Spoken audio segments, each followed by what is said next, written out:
For the nights that hurt the most, there is a story that will keep you company. If your chest is heavy and your thoughts won't let you sleep, sit with me for a while.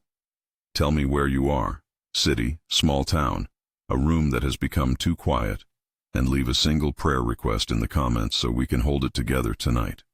For now, breathe with me once. In slowly, out slowly. Let your shoulders unhook from the day's weight. Let the hands that have been clenching something let go, even if only for a breath.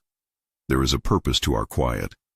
Not to erase what is true, not to pretend the wound is smaller than it feels, but to offer the worn heart a shelter made of words and old promises. We will rest in the story of Jesus, not as a quick fix, but as a companion that has walked through darkness and kept walking, and whose footsteps seem to say, "You are not alone." Long before the clamor of our anxieties, the story begins in a stable. The gospel whispers a strange comfort. God chose to come near, to enter the ordinary and unsettled places we know too well. Matthew tells us, "Behold, the virgin shall conceive and bear a son, and they shall call his name Emmanuel." Emmanuel, which means God with us. Think of that for a moment. In the cold and the hum of late-night rooms, God with us. Not distant, not aloof, but present in flesh and breath. Imagine the first night he came among us, a cradle that smelled of hay, a mother's quiet song, a sky punctured by shepherds' startled joy. The heavens declared something impossibly intimate, that God would not stay above the stars but would stoop to the ground where sorrow lives. That choice alone changes how we lean into the dark. If God made a home in a humble place, then no place you find yourself tonight is beyond his care. This is not abstract theology folded into a neat sentence. It is a fact wrapped in story. The one who could have stayed far off stepped into our small, messy life. When loneliness hollows the hours, there is a memory at the heart of the world that says, "You were not forgotten when the Maker took on a cradle." When regret repeats itself like a broken record, remember that the Word became flesh and entered the long, complicated song of human living. There is another moment that names us, and it matters when the night feels like accusation. At the Jordan River, as Jesus stepped into the water, a voice came from heaven. "This is my beloved Son, with whom I am well pleased." Those words are not reserved for the loud or the successful. They were spoken over a man who would walk toward a cross. They are words that announce identity before achievement, belonging before productivity. To be beloved is not the result of what you do. It is a declaration of who you are to God. And then Jesus leaned toward the tired and said something every restless heart needs to hear. In a voice that could be both gentle and unshakable, he invited, "Come to me, all who labor and are heavy laden, and I will give you rest." He did not offer a list of conditions or a scoreboard to be climbed in the middle of the night. He offered rest. Think of that image, coming with your burdens and finding a place to lay them down. It is an invitation, not an interrogation. When the mind is loud, when the future is a shadowed hallway and every door looks locked, these words arrive like a hand at the shoulder. Come, not figure this all out first, not prove your worth. Come. The rest he offers is not always immediate relief from every trouble, but it is the settling of a restless heart into the truth of being known and named. There are lines in the Sermon on the Mount that sound like lullabies for the anxious. "Blessed are those who mourn, for they shall be comforted." That line does not trivialize grief. It recognizes it and promises a companionship that brings consolation. And later, "Therefore I tell you, do not be anxious about your life, what you will eat or what you will drink." Jesus points us away from the fevered imagining of tomorrow toward the simple things within reach. "Do not be anxious" is not an order to pretend everything is fine. It is an invitation to see that our lives are held by a care wider than our worry. When night presses in, we often rehearse every possible failure and loss. We catalog mistakes and mend them into a tapestry of shame that refuses to let us sleep. Jesus speaks over that rehearsal with a different script, a reminder about birds and lilies, about the Father who clothes the fields and feeds the sparrows. These small images are not sentimental escape. They are a way of recalibrating the heart, pointing toward the care that surrounds us even when the ledger of our lives looks bleak. There is a prayer Jesus gives that can be folded into the dark like a blanket, the Lord's Prayer. It begins simply, "Our Father in heaven," words that place us inside a family, not floating in cosmic indifference. "Give us this day our daily bread," brings the request back to now, to the provision that sustains for this night. "Forgive us our debts as we also have forgiven our debtors," clears the slate between people when resentment keeps us awake. "Lead us not into temptation, but deliver us from evil," is a plea for protection in the small, quiet battles of the dark hours. The prayer neither solves every fear nor promises an easy life, but it offers a rhythm of dependence and belonging that steadies the heart. Still, you may be thinking, and rightly so, what do these words do when the ache is raw and immediate? The story moves into places where Jesus' presence met real need. He reached out to touch those who felt untouchable, called by name the ones overlooked by society, and spoke peace into chaotic storms. One night, when the sea he crossed turned wild, his friends in the boat were terrified. He stood and said simply, "Peace, be still." The wind and waves obeyed, and the fear in their hearts loosened its grip. That scene is not meant to be a formula. It is meant to show the character of the one who walks into our storms, not to erase them instantly in every life, but to be a presence that can bring calm into the chaos. There is a story of a woman who had been suffering for years. She moved through the crowd and touched the fringe of Jesus' garment, believing if she could only make contact she would be whole. Jesus, noticing, turned and said, "Daughter, your faith has made you well." Observe the tenderness, no public shaming, no calculation about whether her faith measured up. He met her where she had the courage to reach.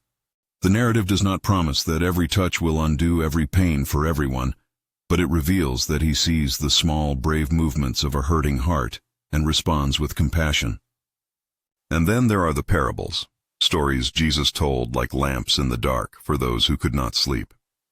He spoke of a shepherd who left 99 sheep to go after the one lost fleck of wool, of a woman who swept her house until she found the coin she had lost, of a father who ran to meet a returning child before a single apology was finished. These images are not metaphors about perfection. They are pictures of a relentless, searching love. If your nights feel defined by absence, by a sense of being lost, hidden, or beyond retrieval, these parables refuse that verdict. The story suggests that you are worth the search, worth being joyfully reclaimed. And yet the story does not stop at comfort. It steps into agony and lets us name it. In a garden, in the worst of his nights, Jesus took his friends and asked them to stay awake while he wrestled in prayer. He said words that echo in the ears of anyone who has faced a choice between what hurts and what must be borne for the greater good. "My Father, if it is possible, let this cup pass from me, yet not as I will, but as you will." That is honesty before God. It is a voice that refuses to gloss over suffering. On the cross, he cried out in a way that sounds like abandonment, my God, why have you forsaken me?" And that cry is woven into the story to show that God does not avoid the depth of human despair. If you are sitting with a sorrow that feels like abandonment, there is a strange and sacred comfort here. The story of Jesus includes the rawness of a night that would have us believe God is absent. Yet the narrative refuses that finality. The cross is not a proof that God leaves us at the worst moment. It is the place where God enters the worst moment and bears it. The wounds of the story are not cheapened, they are held. But the story also takes a turn that bends the arc toward life. On the first day of a new week, at the cracked dawn when grief is still a heavy stone, the tomb was found empty. The women at the tomb were told, "He is not here, he is risen." Mary, weeping, encountered the risen Lord who spoke her name. "Do not be afraid," the messenger said. The resurrection is not a quick slogan. It is the story's insistence that death is not the final note. For nights that feel eternal, the resurrection whispers that dawn comes. All of this is to say, the story of Jesus keeps company with every shade of night, wounded, anxious, grieving, or simply restless. It does not promise the same sequence of events for every person, nor does it offer a checklist by which we can earn peace. Instead, it offers presence, invitation, teaching, compassion, reckoning, and finally the declaration that life is stronger than death. There is a practical question that follows. How do we let a story be our rest? Words can be beautiful, but when your pulse is high and the mind is making lists, how does a narrative move from page to pillow? The gospel itself models a way forward, through naming again, and through small, repeatable acts that reorient the heart. Begin by naming, aloud or in the hush of your room, one weight you carry tonight. Say it simply, the loss, the decision, the fear, the memory. Then name the promise from the story that you want to keep before your heart. It might be the name Emmanuel, God with us. It might be the line from the Jordan, "This is my beloved Son," and you can hear yourself included in that declaration. It might be Jesus' invitation, "Come to me, and I will give you rest." Let the naming be both honest and anchored. But naming is not the end. There is a discipline of placing, handing the named weight into the story's hands. Jesus taught his disciples to ask for daily bread, to bring the day, humble and immediate, to the Father. Bring to him tonight the one small thing you can surrender.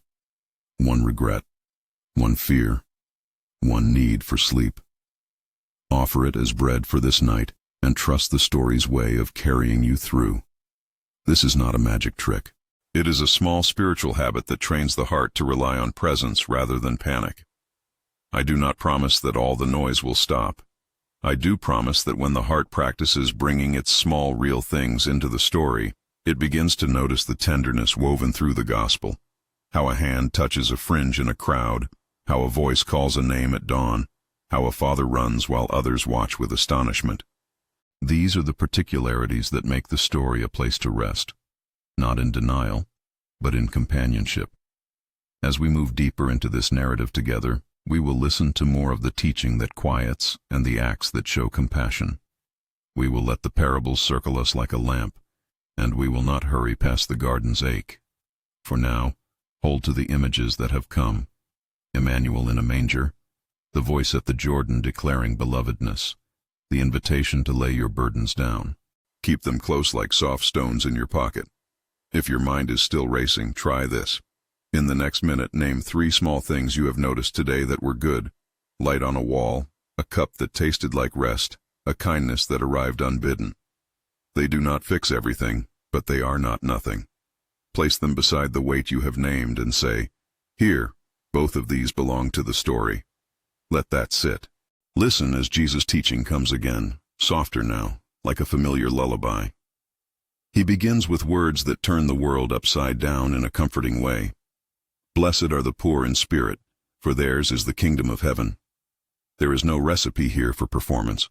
There is an invitation to a new orientation, one that our tired hearts long for but rarely know how to live. A few lines later he says, "Blessed are those who mourn, for they shall be comforted."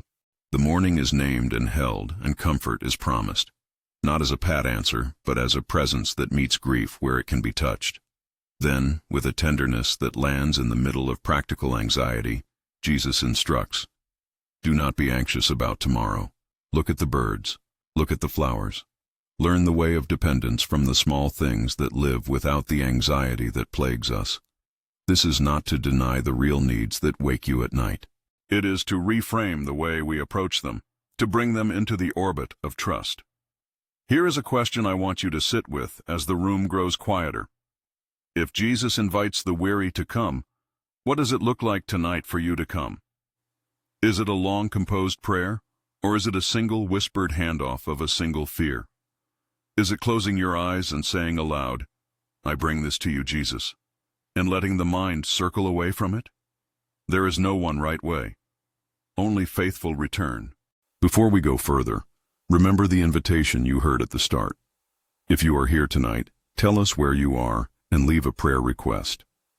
We are a small bedside community. We will hold what you write. In a moment, we'll move into stories where Jesus met need in flesh, where compassion took specific form, and where the tenderness of God showed up in hands and words and welcomed tables. We will hear about a touch that bridged years of suffering and about bread shared among crowds.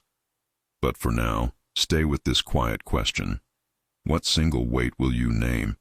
And which single promise from the story will you fold over it like a blanket? Keep those two things close. Let them breathe. Stay with that image. Two small things in one hand, one weight in the other. Keep them there as we walk a little farther into the Gospel's rooms, places where flesh meets mercy, where a voice bends down to name a need, where a touch makes space for dignity. These are the scenes that become lullabies for a heart that cannot rest. One evening, as twilight thickened, Jesus and a crowd moved along the road. People pressed in, hungry for healing and for hope. There was a man marked by disease, a person whom society had set at the edges. No one expected to be invited into his life, yet Jesus came near.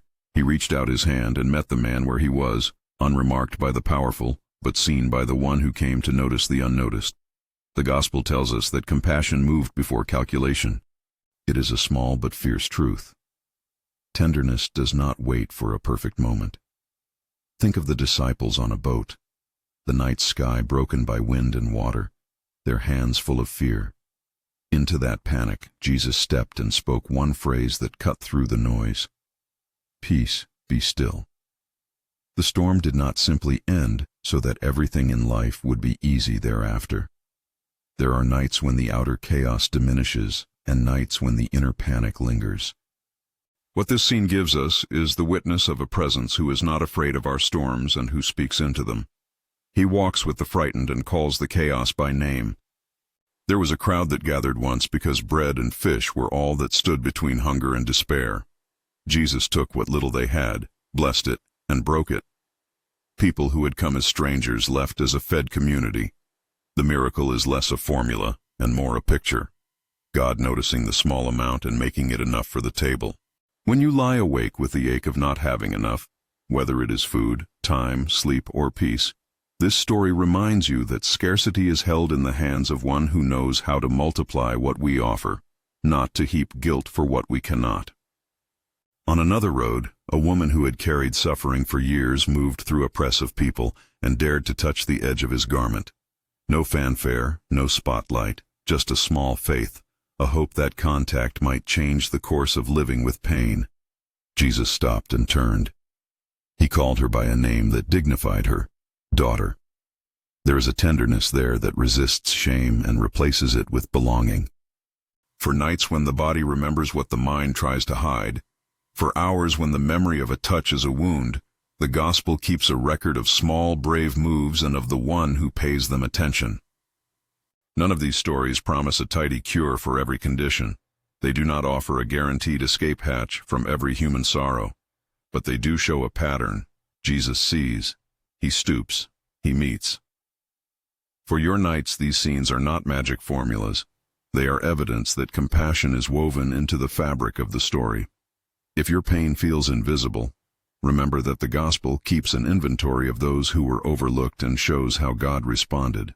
Now listen to how Jesus taught with parables, the kind of stories that do not answer in a lecture but instead create room for a heart to hear itself. He told of a shepherd who left 99 sheep to search for the one that had wandered.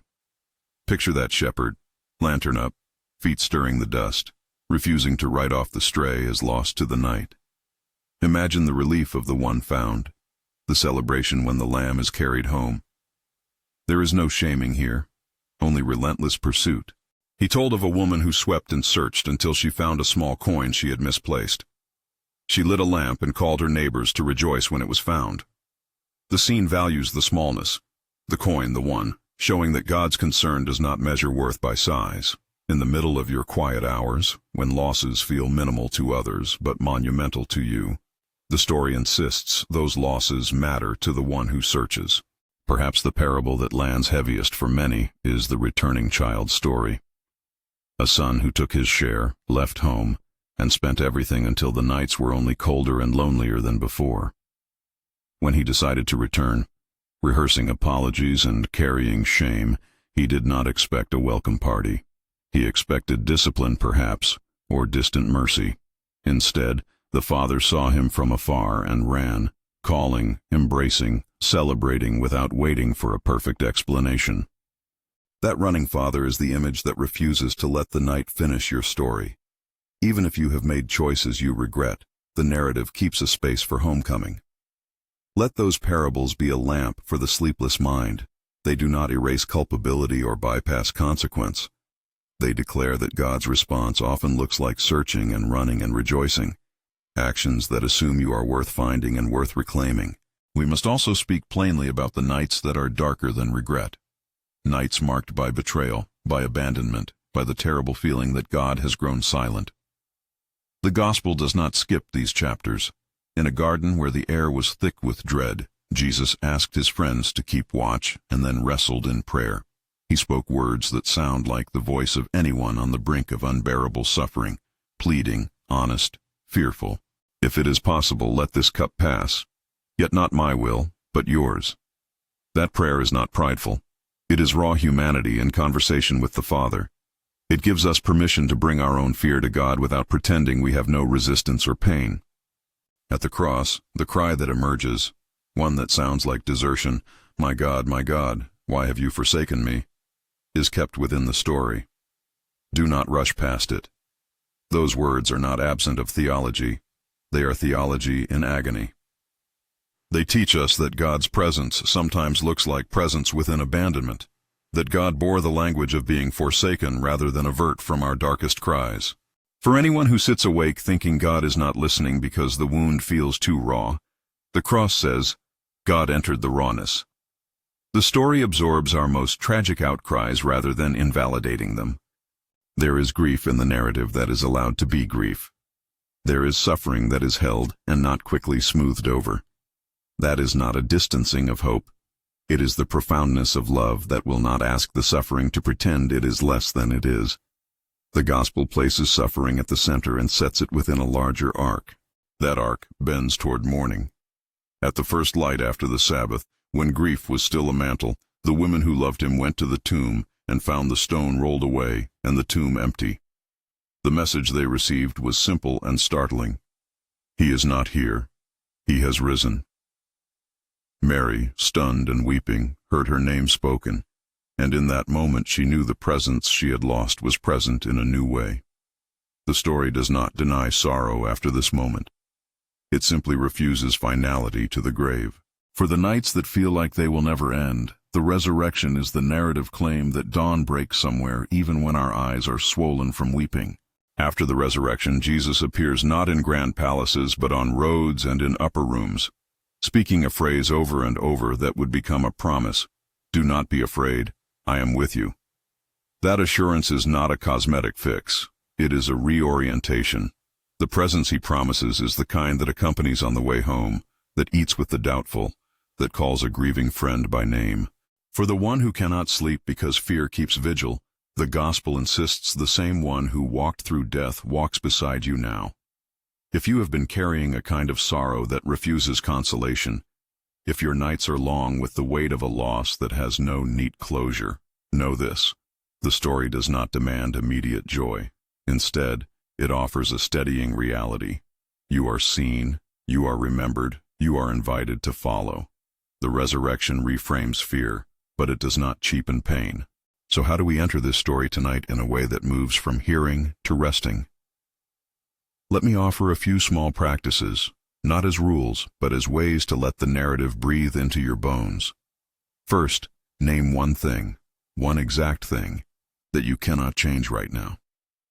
Speak it aloud if you can. Let the words be precise rather than vague.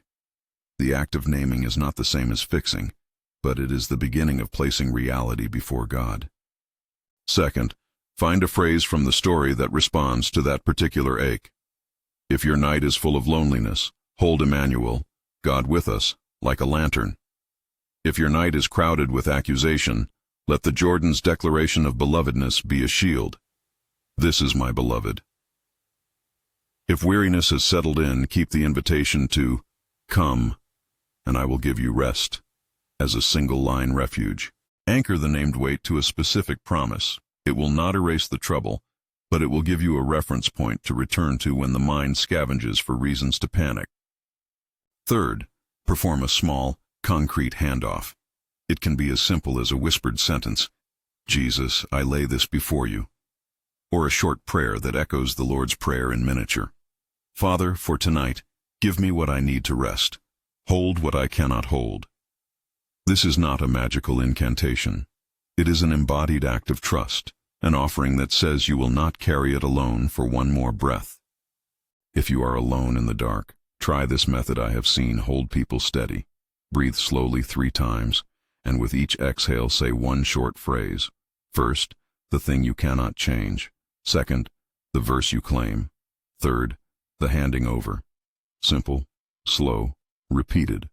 The rhythm itself is a kind of liturgy that trains the heart to release. You might also find it helpful to build a notebook ritual. Keep beside your bed a small page where you write the thing you release and the promise you choose. Over time, the page becomes a map of nights survived and of promises remembered. The gospel is not a one-time remedy. It is a story you return to, each line a place to rest your head on different nights. Now let us pray together, briefly and plainly. This is a communal prayer. I am not presuming to speak for you, only with you. Address God in the way that draws your heart most faithfully.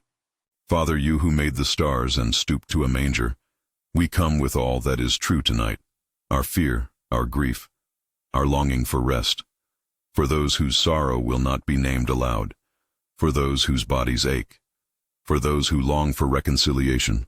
Be near. Where the mind spins and the night grows long, grant the steadiness of your presence. Teach our hands to let go of what we cannot hold and to place it into your keeping. Meet us as you met the ones who touched your cloak. Recognize our small reaches and call us by name. Where hope is thin, breathe newness into the dark. Where wounds are deep, do not shrink from them. Be with us in the depth. If anyone here needs more help than we can offer, counsel, care, a steady hand, bring them people who can walk with them. In the name of Jesus, who lived among us, died for us, and rose for us, we rest our fragile trust. Amen. As you settle, remember a few lines to hold like a hymn through the night. Emmanuel, God with you. Come to me. An invitation that honors your exhaustion. Do not be afraid. A promise that the story repeats in your direction. Let those phrases anchor the moments when the mind tries to run. Before we close, place a single request in the space you have here. One small item to hand over tonight. If you like, write it in the comments so our bedside community can hold it in prayer. One line, no drama, no expectation, but the steady companionship of people who remember to pray together. May I leave you with a benediction that has the taste of both scripture and shelter. May the God who entered our night in a manger keep watch over you. May the voice that named Jesus beloved whisper over your life and lay a claim of belonging where loneliness threatens. May the peace that Jesus spoke, peace like a tide that calms the heart, come and wrap you. And may the hope of the resurrection rise in the small dawns of your life, insisting gently that this night is not the final word. If this time with the story has eased you even a little, consider joining this quiet community. Subscribe so we can gather again on nights when sleep is hard, and leave one brief prayer request below so we can hold it in our prayers. We will lift it up, not as a promise of instant change, but as a shared act of care. Rest now. Keep close the small things you named and the single promise you chose. Let the story of Jesus keep you company. The one who came near, who calls you beloved, who walks through storms, who runs to meet the lost, who bore the depths of sorrow, and who rose to turn mourning toward morning. Good night. May you sleep in the shelter of that story tonight.